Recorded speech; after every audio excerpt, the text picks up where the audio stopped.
Salut à tous, c'est Alexis et j'espère que vous allez bien. Aujourd'hui, on se retrouve pour une nouvelle vidéo. C'est une vidéo que j'attendais de vous faire. Je vais vous parler des photos les plus iconiques de l'histoire de la Formule 1. Il y a sûrement certaines photos que vous connaissez, d'autres non. J'espère vous en faire découvrir des photos mythiques, que ce soit par leur histoire, leur technique ou encore le placement du photographe.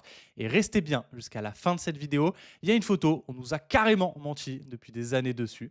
Alors, tout de suite, on attaque sur la première image. Nous voilà directement pour cette première photo qui a été prise par Rainer. Je n'arriverai pas à dire son nom de famille, donc le voilà. Cette photo a été prise au Grand Prix de Monaco 1985.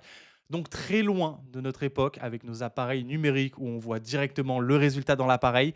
Là, c'était à l'argentique, des pellicules. Ils avaient un certain nombre de photos dans cette pellicule, par exemple 40 photos, et ils changeaient de pellicule au fur et à mesure du week-end. Et ce qui est fou, c'est qu'ils ne voyaient pas le résultat de leurs photos avant d'aller le faire développer à la fin du week-end. Ce qui rend cette photo extraordinaire, c'est la prise de risque, si je puis dire.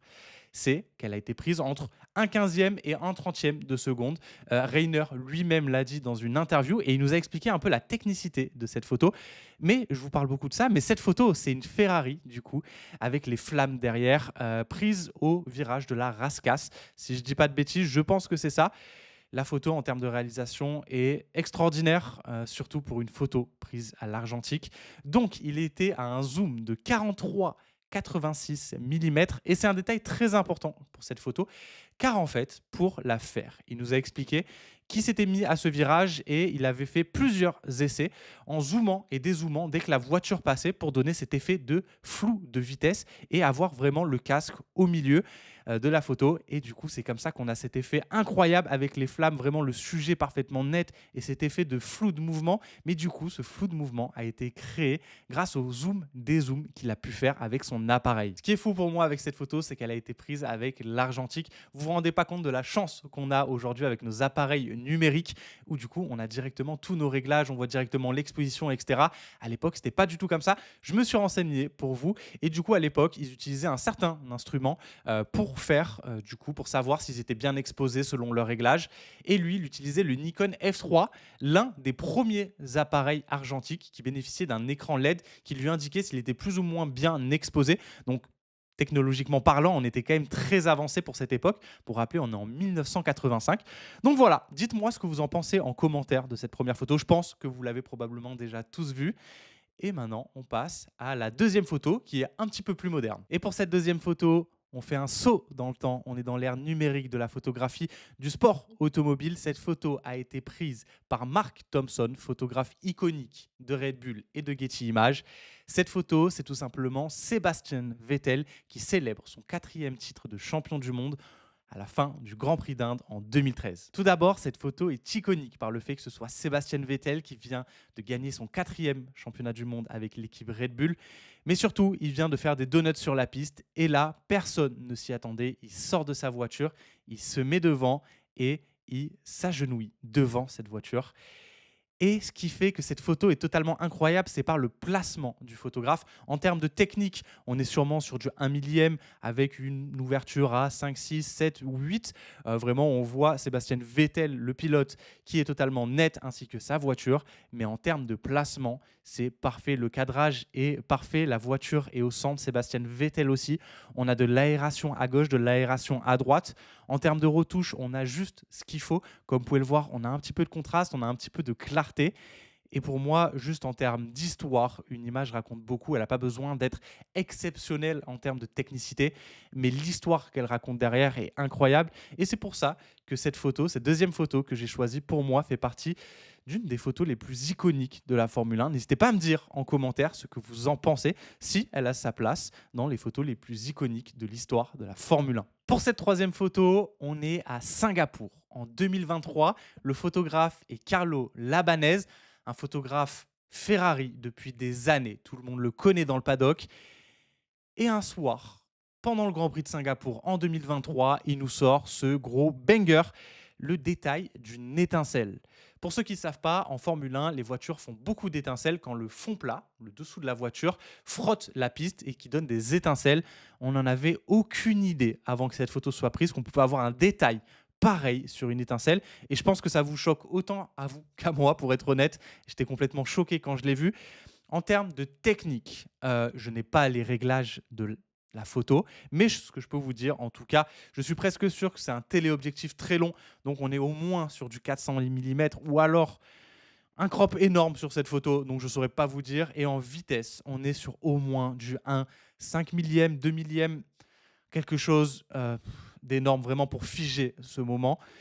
Donc voilà, cette photo pour moi, c'est l'une des photos les plus rares, les plus iconiques de la Formule 1 qu'on ne reverra pas d'aussitôt. Je ne connais pas en fait le taux de pourcentage qu'on puisse réaliser cette photo, même si on reste dans le même virage pendant des heures avec énormément d'étincelles. Je ne sais pas si on peut vraiment réussir à reproduire cette photo si facilement que ça, pour être honnête.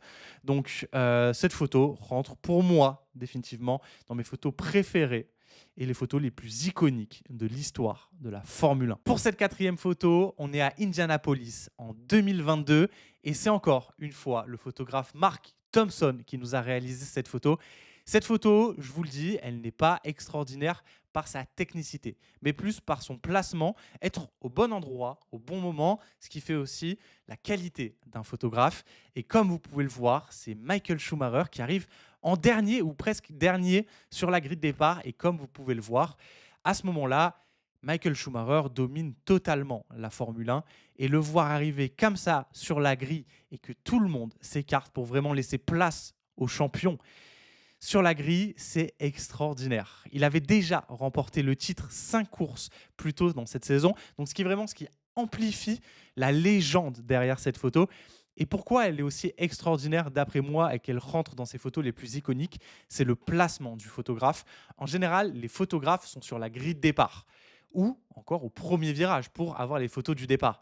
Mais là, Marc s'est positionné à l'arrière du peloton, en hauteur, et du coup, ce qui nous donne cette photo totalement incroyable, l'une des plus iconiques de Ferrari, si je puis dire, où vraiment tout le monde laisse la place au Baron Rouge, à Michael Schumacher, pour qu'il aille se positionner sur la grille de départ. En début de vidéo, je vous ai dit qu'on nous avait menti sur une photo.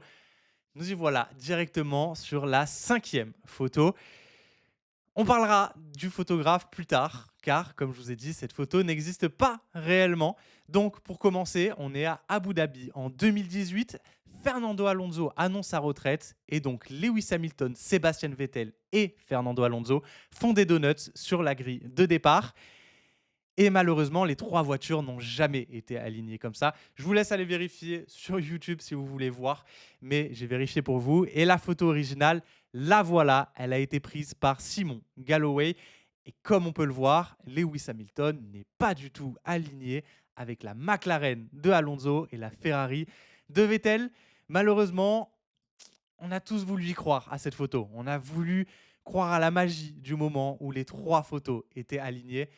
Mais malheureusement, c'est juste jamais arrivé. Donc, ça reste quand même un shot extraordinaire de Simon, mais je ne la mettrai pas dans les photos les plus iconiques de la Formule 1. Mais malgré tout, ça reste une image incroyable dans un moment totalement irréel. Et nous y voilà à la fin de cette vidéo. J'espère qu'elle vous a plu. J'ai pris un plaisir fou à la faire, à trouver ces photos les plus iconiques. Et pour être honnête avec vous, j'en ai encore plein en réserve. Donc, si un épisode 2 vous intéresse, n'hésitez pas à le dire en commentaire. Également, laquelle a été votre préférée et pourquoi ? Sinon, à part ça, ça faisait un petit mois que j'avais pas de vidéo et je m'en excuse, pas mal de choses se passent en ce moment, mais les vidéos vont reprendre régulièrement très bientôt. En tout cas, j'espère que cette vidéo vous a plu. C'était Alexis et on se retrouve très bientôt pour une nouvelle vidéo.